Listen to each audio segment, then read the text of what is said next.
Hello students, good evening. Today in 11th class physics, we are continuing with our discussion on vectors. तो vectors में जो अभी तक हम लोग कर चुके हैं, we'll have a quick revision of what we have already done. हम लोगों ने इसमें start किया था कि physical quantities basically दो types में categorize करेंगे, scalars and vectors. हम लोग दो टाइप की फिजिकल क्वांटिटीज अभी इस समय पर डिस्कस कर रहे हैं. स्केलर्स जिनको अभी हम लोग सिर्फ मैग्नीट्यूड की मदद से डिफाइन करते हैं. Those physical quantities which are defined by magnitude alone will be termed as scalars. और स्केलर्स जो हैं these follow the simple rules of algebraic addition. मतलब जो रूल्स ऑफ एल्जेब्रा लगते थे वो उन्हीं को फॉलो करते हैं और इनमें कोई सेंस ऑफ डायरेक्शन नहीं है. अब हम लोग इसमें ये बोलते हैं कि मास हो गया, डिस्टेंस हो गया, स्पीड हो गया, all these are examples of scalars. फिर उसके बाद अभी हम लोगों ने पढ़ा वेक्टर्स के बारे में. तो वेक्टर्स अभी हम लोगों ने बोला those physical quantities which require two things for their definition and those two things are magnitude and direction. तो ऐसी फिजिकल क्वांटिटीज जिनको डिफाइन करने में मैग्नीट्यूड एंड डायरेक्शन दोनों की जरूरत पड़ती है उनको अभी हम लोग वेक्टर्स बोलते हैं. और इसका अभी हम लोगों ने एग्जांपल लिया था. वेक्टर्स का एग्जांपल हम लोगों ने बोला था displacement, velocity, acceleration, force. These are examples of vectors. इनको डिफाइन करने के लिए अभी हम लोगों को मैग्नीट्यूड एंड डायरेक्शन दोनों की जरूरत पड़ेगी, है ना. फिर इसमें अभी हम लोगों ने बोला there is another third type of physical quantities called tensors. इनको अभी हम लोग आगे डिस्कस करेंगे, है ना. So at this stage we say that there are two types of physical quantities, scalars and vectors. तो स्केलर्स अभी हम लोगों ने बोला इनको डिफाइन करने के लिए सिर्फ मैग्नीट्यूड की जरूरत है, और वेक्टर्स को डिफाइन करने के लिए हम लोगों ने बोला मैग्नीट्यूड एंड डायरेक्शन दोनों की जरूरत है ना. और इसमें सिंपल रूल्स ऑफ एल्जेब्रा नहीं लगेगा and what will be required vector addition के कुछ रूल्स रहेंगे.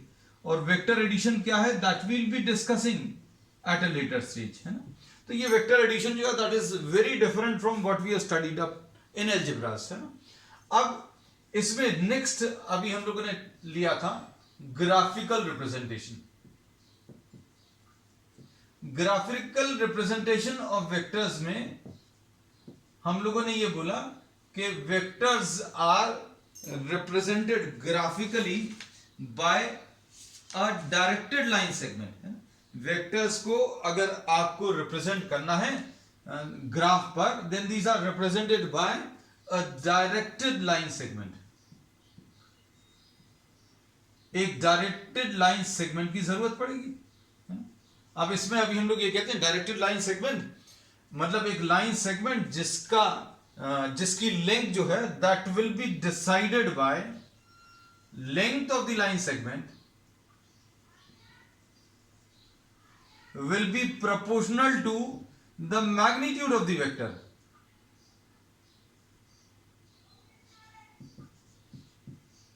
मतलब जितना ज्यादा मैग्नीट्यूड होगा उतना ज्यादा अभी हम लोग बोलेंगे उसकी length of the line segment होगी. जैसे एग्जांपल के लिए suppose you are having a displacement of 10 kilometre towards north.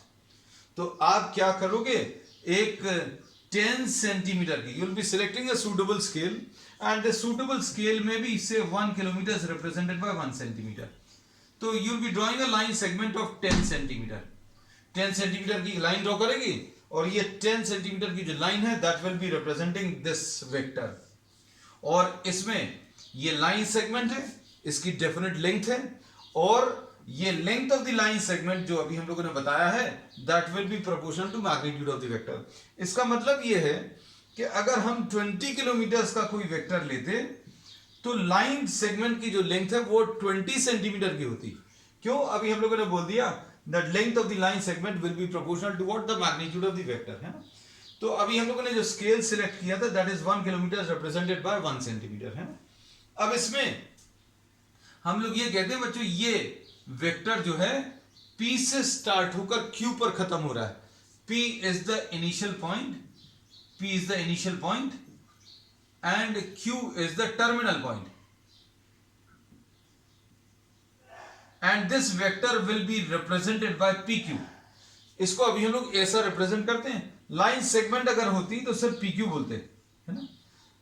लेकिन ये वेक्टर है तो वेक्टर दिखाने के लिए अभी हम लोगों ने ऊपर इसमें एक एरो हेड लगा दिया. And this will be saying that this vector is starting at P and ending eight Q. ये वेक्टर P पर स्टार्ट होकर Q पर खत्म हो रहा है ना. तो ये सिंपल से बेसिक कॉन्सेप्ट्स अभी हम लोगों ने डिस्कस किए थे, but we are revising this quickly. फिर उसके बाद अभी हम लोगों ने टाइप्स ऑफ वेक्टर्स लिए थे.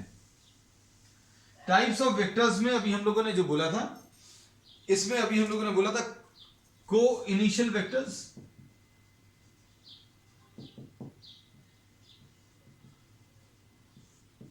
को initial vectors.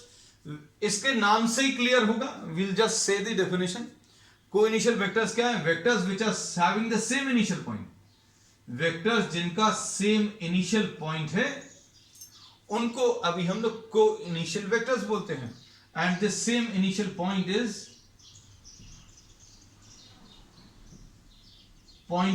A. And A B and A C are the two co-initial vectors. ये दो बताए हैं. आप जरूरी नहीं को इनिशियल वेक्टर्स दो ही हो, एक और हो सकता है. Suppose this is AD. अब इसमें एक चीज और बता दें बच्चों, ये जो मैग्नीट्यूड है, this magnitude will be represented by this sign.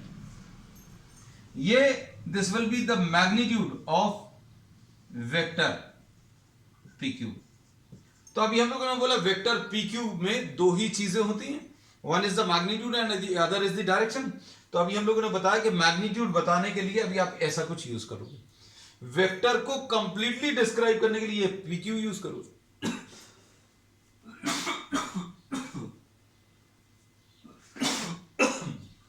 I am sorry.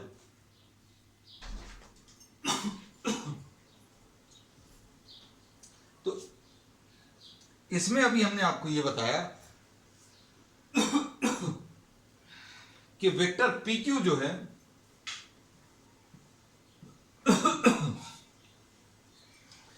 इसको कंप्लीटली डिस्क्राइब करने के लिए PQ लिखा, मैग्नीट्यूड बताने के लिए ऐसा कुछ लिखा. अब डायरेक्शन बताने के लिए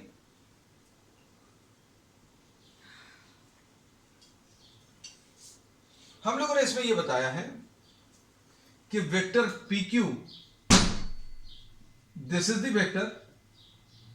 इसमें दो चीजें यूज होती हैं, एक तो मैग्नीट्यूड यूज होता है और दूसरा डायरेक्शन यूज होता है. तो मैग्नीट्यूड को हमने ऐसा बता दिया. फिर मन में यह आता है सभी के डायरेक्शन. तो डायरेक्शन अभी हम लोगों ने इस स्टेज पर तो ऐसा बता दिया कि this is starting from P and ending eight Q, P से Q की तरफ. लेकिन अब हम लोग आगे जाकर इसमें देखेंगे this will be defined with the help of what, unit vector, है ना. तो वेक्टर को डिफाइन करने के लिए दो चीजों की जरूरत पड़ेगी, मैग्नीट्यूड, तो मैग्नीट्यूड को ऐसे रिप्रेजेंट करेंगे, और यूनिट वेक्टर क्या है ये अभी हम लोग आगे इसमें डिस्कस करेंगे, है ना. तो PQ is what, the magnitude. तो अब वापस इसमें आ जाए टाइप्स ऑफ वेक्टर्स में. को इनिशियल वेक्टर्स में अभी हमने बोला vectors which are starting at the same point, co-initial बता दिया. फिर उसके बाद को टर्मिनल वेक्टर्स, नाम से क्लियर होगा, vectors terminating at the same point. जैसे अगर आप इसको देखें, AB vector, CB vector and DB vector. AB, CB and DB terminate at the same point. सारे के सारे एक ही पॉइंट पर टर्मिनेट कर रहे हैं, सबका टर्मिनल पॉइंट एक ही है. ये A से स्टार्ट होकर B पर खत्म हो रहा है, C से स्टार्ट होकर B पर, ये D से स्टार्ट होकर B पर. So all these are terminating at the same point. ठीक. अब इसके बाद बच्चों नेक्स्ट अभी हम लोगों ने लिया था पैरेलल वेक्टर्स. फिर पैरेलल वेक्टर्स में अभी हम लोगों ने ये बताया था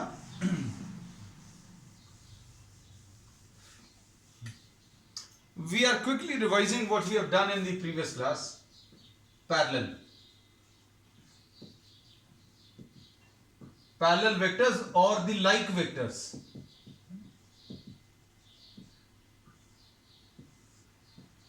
these will be said to be parallel vectors.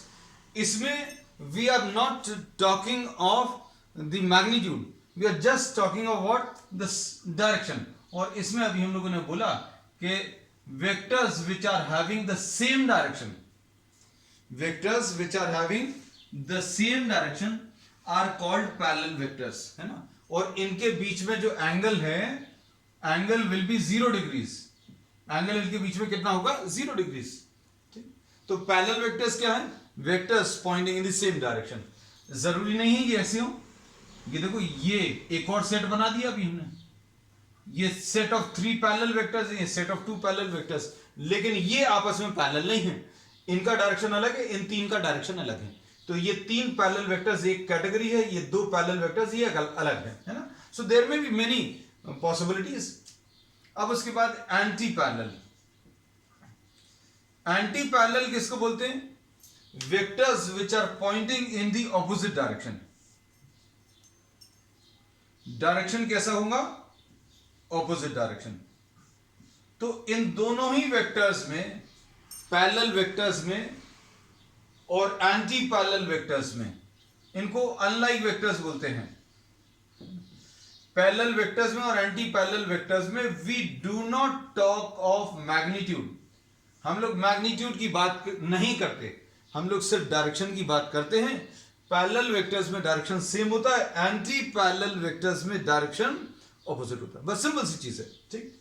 अब इसके बाद बच्चों नेक्स्ट अभी हम लोग ले रहे हैं इक्वल वेक्टर्स. तो इक्वल वेक्टर्स अभी हम लोगों ने, जैसा नाम से क्लियर होगा, बहुत सारी चीजें, these are self explanatory, है ना. the terms can just be understood by the names.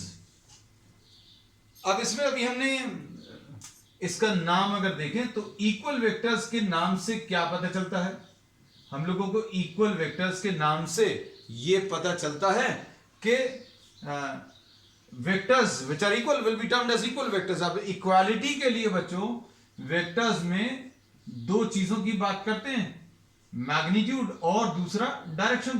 तो मैग्नीट्यूड भी सेम रहना चाहिए और डायरेक्शन भी सेम रहना चाहिए.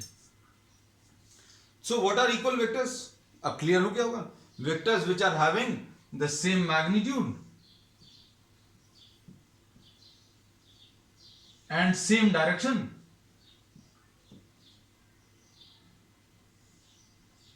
are termed as what, equal vectors. तो ये अभी हम लोगों ने बता दिया एग्जांपल्स में. ए बी का डायरेक्शन, पी क्यू का डायरेक्शन और सी डी का डायरेक्शन सब सेम है, और ए बी का मैग्नीट्यूड पी क्यू के मैग्नीट्यूड के बराबर है. कैसे पता चल रहा, देखो इसकी लेंथ और इसकी लेंथ सेम है और इसकी लेंथ भी सेम है, मैग्नीट्यूड सेम है and magnitude same and direction also same. इनको अभी हम लोग क्या, इक्वल वेक्टर्स बोलते हैं, है ना. अब इसमें ये इक्वल वेक्टर्स की डेफिनेशन से हम लोग रेक्टेंगल में या स्क्वायर में क्या चीज लिख सकते हैं, देखो इसमें क्या चीज बता सकते हैं. A B vector will be equal to what, DC vector. बच्चों ए बी वेक्टर किसके बराबर आ जाएगा, ए बी डीसी के बराबर आ जाएगा, क्योंकि ए बी वेक्टर कहां से स्टार्ट हो रहा है, ए से स्टार्ट होकर बी पर खत्म हो रहा है, ए से बी की तरफ. और डीसी वेक्टर ये डी से स्टार्ट होकर सी की तरफ जा रहा है ना. You can not write this as A B is equal to B C. Square में A B is equal to B C तो लिख सकते हो, ये लिखा हुआ है. लेकिन अगर आपने ये वेक्टर साइन लगा दिया बच्चों, तो ए बी का डायरेक्शन ऐसा है, बी सी मतलब बी से स्टार्ट होकर सी पर खत्म. सो दिस इज अपवर्ड्स, है ना. So we say that these will not be equal, है ना. अब इसमें ये अभी हम लोगों ने इक्वल वेक्टर्स के बारे में बता दिया. अब इसके बाद जो अभी हम लोग नेक्स्ट ले रहे हैं वो क्या,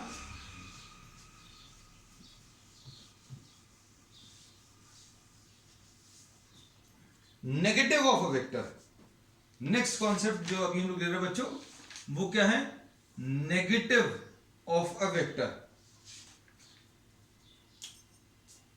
ये बहुत इंपॉर्टेंट है.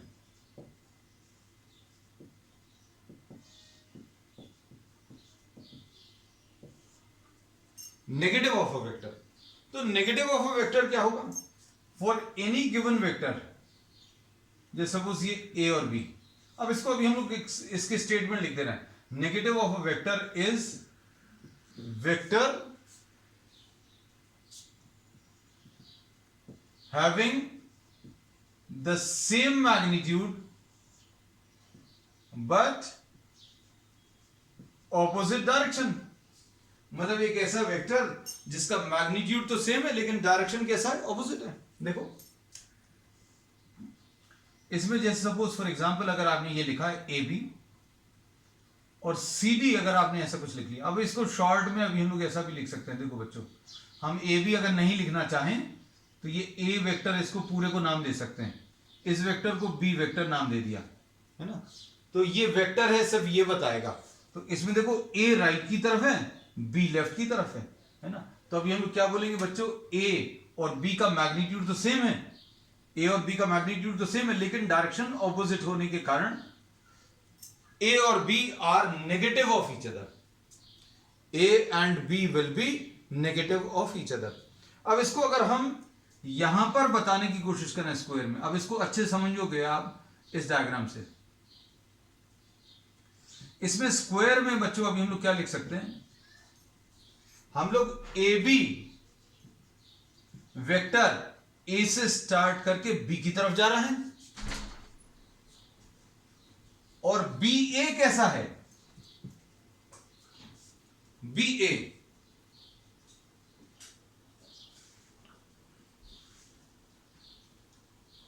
ये अब इसे साइन हटा दे रहे हैं। बी ए वेक्टर बी से स्टार्ट करके ए की तरफ जा रहा है। ए बी राइट की तरफ है, बी ए लेफ्ट की तरफ है। तो we say that A B will be negative of B A. A B is a vector starting, इसके बारे में ये समझ में आना चाहिए कि starting at A and ending at B. B A कैसा है? Starting at B and ending at A. तो A B is negative of B A, है ना। अब इसको और लिखना चाहें आप तो A B will be negative of C D लिख सकते हैं क्या? ए बी और सी डी, ए से बी सी से डी। अब चूंकि ये स्क्वायर है, since this is square, we can say that the magnitudes will be equal, no doubt. ये और ये इक्वल होंगे because this is a square. और स्क्वायर में अभी हम लोग ये कहते हैं कि सारे साइड्स जो हैं वो सेम लेंथ के होंगे। तो ये सारे साइड सेम लेंथ के। अब इसमें एक चीज और कह सकते हैं बच्चों, अगर आप A B equal to B C लिखें, सी डी लिखें, डी ए लिखें, तो क्या ये लिख सकते हैं? तो यस, ज्योमेट्रिकली तो ये चीज लिख सकते हैं। लेकिन अगर आपने इसके ऊपर वेक्टर साइन लगा दिया बच्चों, तो क्या इक्वल लिख सकते हो? ए से बी, बी से सी, सी से डी, डी से ए, ये इक्वल नहीं आएगा, मतलब these are not equal. But still if you want to write down that these should be equal, अगर किसी को ऐसा लिखना है, अगर ये इक्वालिटी लिखनी है तो आप क्या करो, ये लगा दो। ये क्या बोलेगा कि मैग्नीट्यूड, तो भाई हाँ मैग्नीट्यूड ए बी का, बी सी का, सी डी का और डी ए का सारे मैग्नीट्यूड्स इक्वल है ना। तो ये अभी हम लोग कह सकते हैं, ये इसमें इक्वालिटी भी बता दी, इक्वल वेक्टर्स भी बता दिए स्क्वायर में, नेगेटिव ऑफ द वेक्टर भी बता दिया, मैग्नीट्यूड्स भी बता दिए, है ना। तो अब इनमें एक चीज अच्छे से समझिए, क्या कि if you are having equal vectors, अब देखो कॉन्सेप्चुअली अगर अभी हम आपसे इस स्टेज पर क्वेश्चन पूछें कि भाई थीटा इक्वल टू 0 कहां पर होता है for vectors, theta is equal to 0 कहां पर होता है, तो अभी हम लोग बोलेंगे इसका आंसर क्या रहेगा, एक तो इक्वल वेक्टर्स में होगा और दूसरी चीज ये लाइक वेक्टर्स में होगा, या फिर जिनको अभी हम लोग क्या बोलते हैं, पैरेलल वेक्टर्स में होगा, है ना। थीटा की वैल्यू 0 मतलब सेम डायरेक्शन है, पैरेलल वेक्टर्स में भी। अब उसके बाद थीटा की वैल्यू 180 डिग्री बच्चों कहां पर होगी, तो ये नेगेटिव वेक्टर्स में होगा,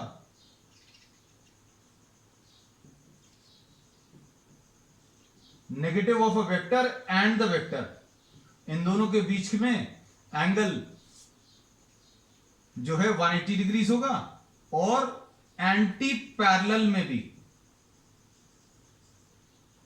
भी थीटा की वैल्यू 180 होगी। अब ये इक्वालिटी का कॉन्सेप्ट जो है अभी हम लोग कई जगह यूज करेंगे इक्वल वेक्टर्स का। बच्चों इक्वल वेक्टर्स का कॉन्सेप्ट ये कैसे बोलेंगे कि ये इतनी ही मैग्नीट्यूड का अगर आप यहां पर बना दें, यहां पर बना दें, डायरेक्शन सेम बनाएं, तो ये इक्वल वेक्टर्स होगा। अब इसको अगर आप उठाकर यहां पर बना देंगे तो भी ये इक्वल वेक्टर्स होगा। अब इसमें जैसे suppose for example A B है, और ये अभी आपने ये ए बी उठाकर आपने यहां पर बना दिया, या यहां पर बना दिया, या यहां पर बना दिया, तो ये इक्वल वेक्टर्स यहां पर भी होगा। इसको अभी हम लोग सी डी लिख देते हैं। और नेगेटिव कैसा रहेगा, आपने इस डायरेक्शन का वेक्टर लिया, आप कहीं और पर ऑपोजिट डायरेक्शन में बना दें, ये ऐसा है, ये ऐसा बना दें, सेम मैग्नीट्यूड का बट ऑपोजिट डायरेक्शन, वो नेगेटिव हो गया। ठीक, चलो अब इसके बाद बच्चों नेक्स्ट है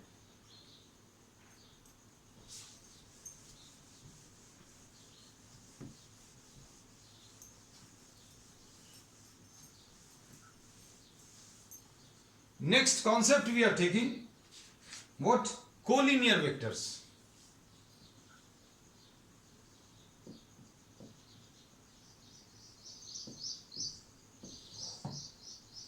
कोलिनियर वेक्टर्स है ना। अब कोलिनियर वेक्टर्स में बच्चों, कोलिनियर वेक्टर्स के बारे में क्या बता सकते हैं, vectors which are along the same line, ऐसे vectors which are acting along the same line are termed as collinear vectors. अब एग्जाम्पल के लिए देखो ध्यान से,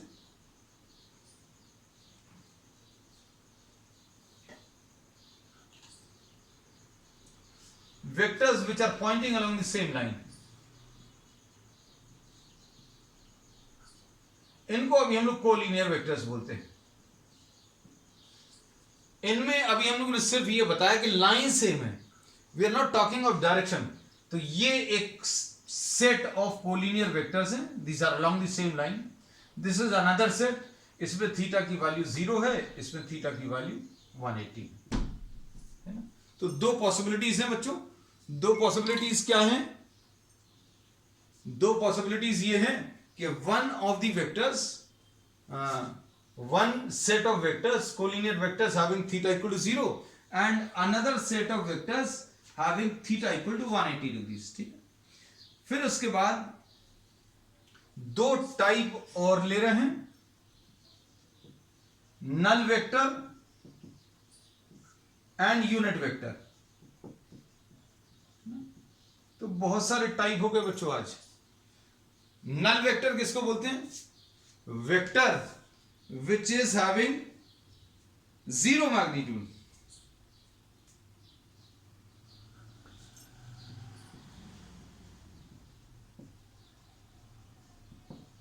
जीरो मैग्नीट्यूड है ना। अब इसमें अभी हम लोग ये कहते हैं, ध्यान से सुनना, कि अगर आप किसी भी टाइप के नए एल्जेब्रा को या नई मैथमेटिक्स को अगर डिफाइन कर रहे हैं तो उसमें आपको जीरो की जरूरत पड़ेगी, है ना। अब हम लोग ये कहते हैं कि जीरो वेक्टर की जरूरत क्या है, तो अभी हम लोग आगे जाकर पढ़ेंगे कि वेक्टर्स को ऐड करने पर आंसर एक वेक्टर आता है ना। तो अभी हम लोग ये बोलते हैं कहीं कहीं पर in some cases the magnitude increases and in some cases the magnitude decreases, है ना। तो वेक्टर्स अगर आप ऐड या सब्ट्रैक्ट कर रहे हैं तो देयर आर चांसेस, अगर आप रिजल्टेंट ऑफ टू वेक्टर्स या एडिशन ऑफ टू वेक्टर्स कर रहे हैं तो you will get some vector as the answer. But what happens if the answer turns out to be zero, we say that this will still be a vector because this is obtained by adding two vectors and its magnitude will be zero. Vector having zero magnitude will be called a null vector. ठीक, अब इसके बाद next है unit vector. तो unit vector बच्चों अभी हम लोग कहते हैं this is used a vector whose magnitude, एक ऐसा वेक्टर जिसका मैग्नीट्यूड 1 है, ऐसा कोई भी वेक्टर जिसका मैग्नीट्यूड 1 है उसको अभी हम लोग यूनिट वेक्टर बोलते हैं, है ना।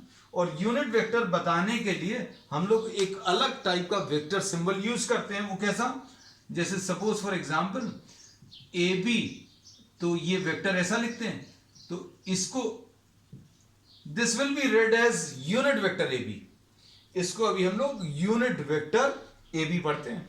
And this will be the magnitude of vector AB and this will be the magnitude of unit vector।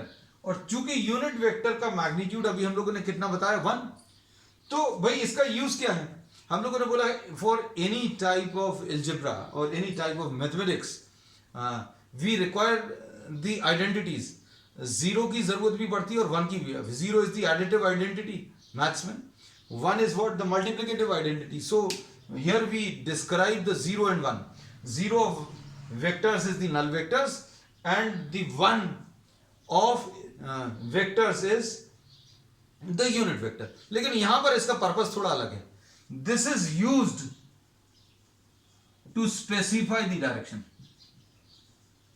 ये किस लिए यूज करते हैं बच्चों, इसका यूज करते हैं टू फाइंड आउट और टू डिफाइन द डायरेक्शन। अब इसमें सोचकर देखना, suppose for example if you are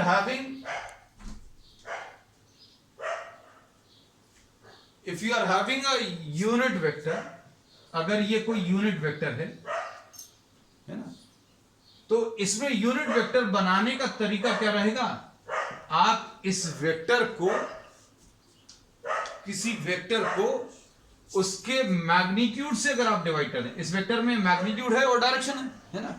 अब हमने क्या किया, इस वेक्टर को इसके मैग्नीट्यूड से डिवाइड कर दिया। भाई मान लीजिए किसी वेक्टर के पास 10 किलोमीटर का मैग्नीट्यूड था और कुछ डायरेक्शन था, अगर हम इसको 10 से डिवाइड कर देंगे तो क्या बचेगा, मैग्नीट्यूड तो रिड्यूस हो जाएगा to 1। So if you are dividing any vector by its magnitude you will get 1 but it will be left with a direction, है ना। तो अब हम लोग इसमें ये कहते हैं बच्चों, ये ध्यान रखना that this will be specifying the direction। ये direction specify करने के काम आता है। So here we say that the unit vector AB will be vector AB divided by उसका magnitude, है ना। तो ये unit vector अभी हम लोगों ने बता दिया, ठीक। अब इसके बाद नेक्स्ट अभी हम लोग ले रहे हैं बच्चों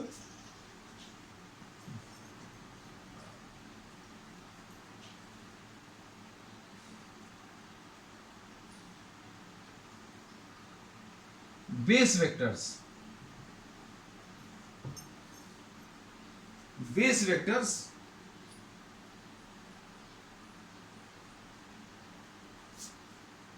अब ये बेस वेक्टर्स या इनको अभी हम लोग unit vectors I, J and K, unit vectors I, J and K, these are termed as the base vectors, है ना। अब इनकी मदद से with the help of these vectors we will be defining the entire vector algebra। These are 3 unit vectors। अब चूंकि इसके ऊपर I के ऊपर कैप लगा हुआ है, this is the symbol which is used for a unit vector, है ना। तो अब हम लोग ये कह सकते हैं that this magnitude of I will be equal to magnitude of J will be equal to magnitude of K and all these values will be equal to 1। तो अब हम लोग क्या कह सकते हैं बच्चों इसके बारे में, हम लोग ये कह सकते हैं कि unit vectors along the x direction, y direction and z direction respectively। तो I, J and K are unit vectors along what x, y and z direction respectively. ये याद रखना that unit vectors which are along the x direction, y direction and z direction respectively are termed as the base vectors। और इनका magnitude कितना है, 1 है। अब इसका यूज क्या है, तो यूज अभी हम लोग आगे पढ़ेंगे बच्चों, है ना। लेकिन अभी since we are discussing all the types of vectors, तो अभी हमने इसमें ये भी डिस्कस कर लिया, ठीक। अब इसके बाद कुछ और टाइप के वेक्टर्स हैं, जैसे एक्सियल वेक्टर्स। ये एक्सियल वेक्टर्स जो हैं बच्चों डिफाइन करते हैं, या फिर अभी हम लोग इनका यूज करेंगे इन रोटेशनल मोशन। किसी भी टाइप के रोटेशनल मोशन में कुछ वेक्टर्स रोटेशन को डिफाइन करने के लिए यूज करेंगे, और इनको रोटेशनल इफेक्ट्स को डिफाइन करने के लिए अभी हम लोग कुछ वेक्टर्स का यूज करते हैं जिनको एक्सियल वेक्टर्स बोलते हैं, है ना। और इनका जो डायरेक्शन है, direction is along the axis of rotation.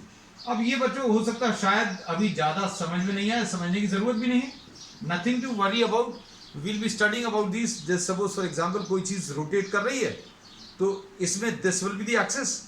अगर ये ऐसा कुछ रोटेट कर रही है तो this is the axis about which the object is rotating. So some vectors will be defined in terms of, और will be defined to describe this rotational motion, और उनका direction will be along the axis of rotation, है ना। तो ये अभी हम लोगों ने सिर्फ इतना भर बताया है। अब इसके बाद नेक्स्ट है इसमें पोलर वेक्टर्स।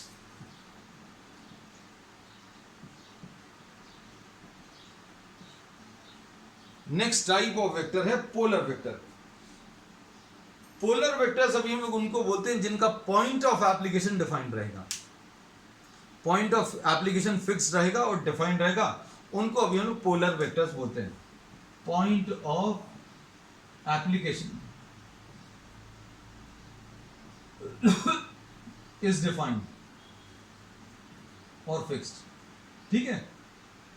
तो ये अभी हम लोगों ने कुछ टाइप्स ऑफ वेक्टर्स ले लिए। अब इसके बाद नेक्स्ट अभी हम लोग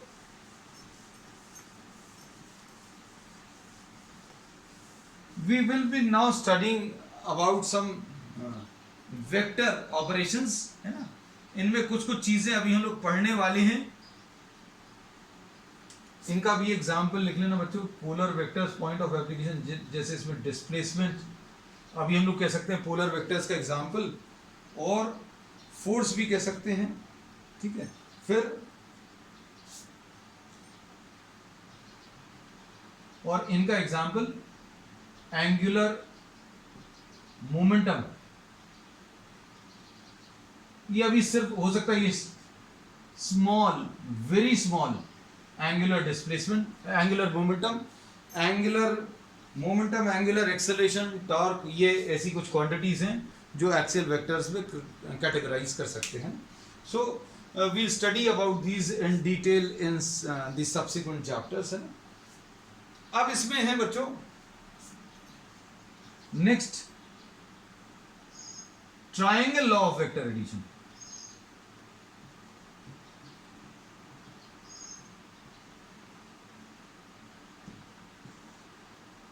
triangle law of vector addition क्या है? तो triangle law of vector addition ये वेक्टर्स को ऐड करने का एक तरीका है। अब कैसे वेक्टर्स को ऐड करते हैं, इसके लिए ग्राफिकल अप्रोच भी है और एनालिटिकल अप्रोच भी है ना। दोनों को अच्छे से समझने की कोशिश करना। अब इसमें triangle law of vector addition जो है वो ये बोलता है कि if two vectors are represented by, if two vectors are represented by two sides of a triangle taken in order, then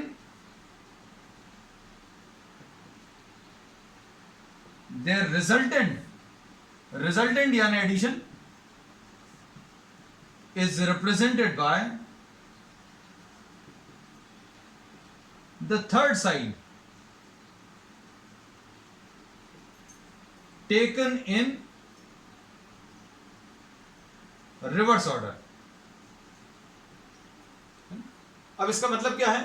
अगर आपने दो वेक्टर्स को दो साइड से रिप्रेजेंट किया किसी ट्राइंगल के, suppose this is one vector and this is another vector. पहला वेक्टर जहां पर खत्म हो रहा है वहां से दूसरा वेक्टर स्टार्ट हो रहा है, और इन दोनों को आपको ऐड करना है। These can be considered as two sides of the triangle. These can be considered as what? Two sides of the triangle. तो इनका जो रिजल्टेंट है, इन्होंने बोला है if two vectors are represented by two sides of a triangle taken in order, then their addition will be represented by the third side. इनका जो resultant आएगा वो थर्ड साइड से मिलेगा। और थर्ड साइड क्या है? A B B C. Third side obviously आप सी है बोलोगे, लेकिन इसमें इन्होंने क्लियरली बोला third side taken in reverse order.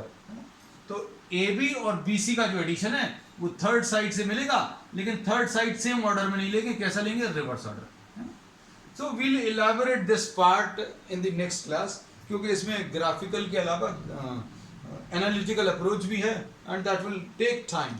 So we'll be elaborating this aspect of triangle law of vector addition on the next one. That's all for today.